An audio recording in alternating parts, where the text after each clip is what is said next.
अस्सलाम वालेकुम my YouTube family, कैसे हैं आप सब। आई होप कि आप सब ठीक ठाक होंगे। मैं हूं फ़ज़ी और वेलकम करती हूं आपको किचन विद फ़ज़ी में फ्रेंड्स, आज मैं आप सभी के साथ में शेयर करूंगी कैरी के शरबत की रेसिपी, जो कि गर्मी का मोस्ट फेवरेट शरबत है और ये मैदे को ठंडक पहुंचाता है। ये गर्मी में बहुत ही अच्छा लगता है। जैसे कि आजकल मार्केट में बहुत ज़बरदस्त कैरी आई हुई है, तो यहाँ पर मैंने कैरी ली है हाफ केजी यानी कि आधा किलो के बराबर। अब मैंने इसको पील कर लेना है। किसी भी कटर या छुरी की मदद से आप इसका छिलका उतार लें।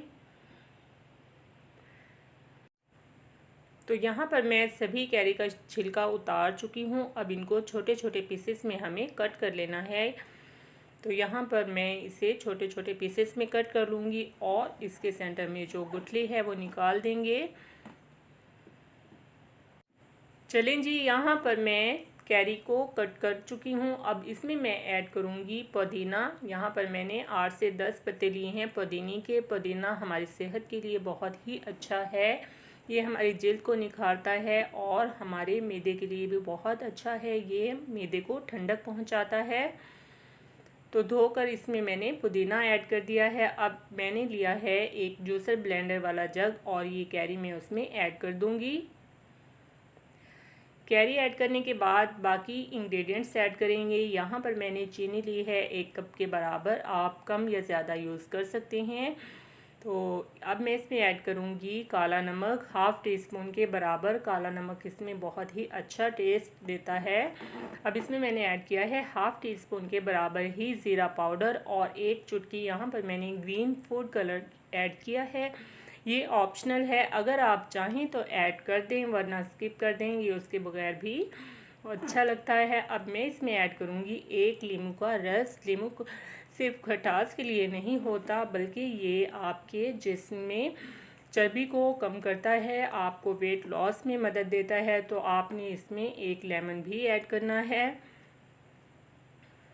लेमन ऐड करने के बाद हमने इसमें 1 गिलास पानी ऐड किया है और इसको हमने अच्छे तरीके से ब्लेंड कर लेना है।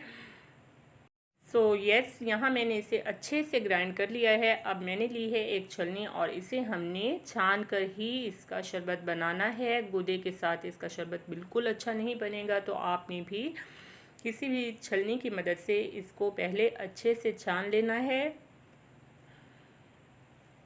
तो यहाँ देखें, छलनी से मैंने इसे ऐसे छान लिया है। गूदा सारा छलनी में आ गया है और नीचे हमें बहुत ही ज़बरदस्त शरबत मिला है। तो इसमें अब मैं ऐड करूँगी बर्फ़। इसमें आप मज़ीद पानी भी ऐड कर सकते हैं, जितना पानी आप चाहें ऐड कर लें, और बाद में आप शुगर भी ऐड कर सकते हैं अगर आपको इसमें चीनी की मिकदार कम लगे। तो यहाँ पर बहुत ही मज़ेदार सा कैरी का शरबत हमारा तैयार हो चुका है और यकीन करें ये बहुत ही टेस्टी बनकर तैयार हुआ है।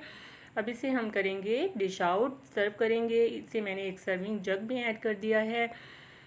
तो फ्रेंड्स, अगर आपको मेरी शरबत की ये रेसिपी पसंद आई हो, कैरी के शरबत की ये रेसिपी पसंद आई हो, तो मेरी इस वीडियो को लाजिम लाइक कीजिएगा और मेरे चैनल को सब्सक्राइब कीजिएगा। Thanks for watching my video. अल्लाह हाफिज़, टेक केयर।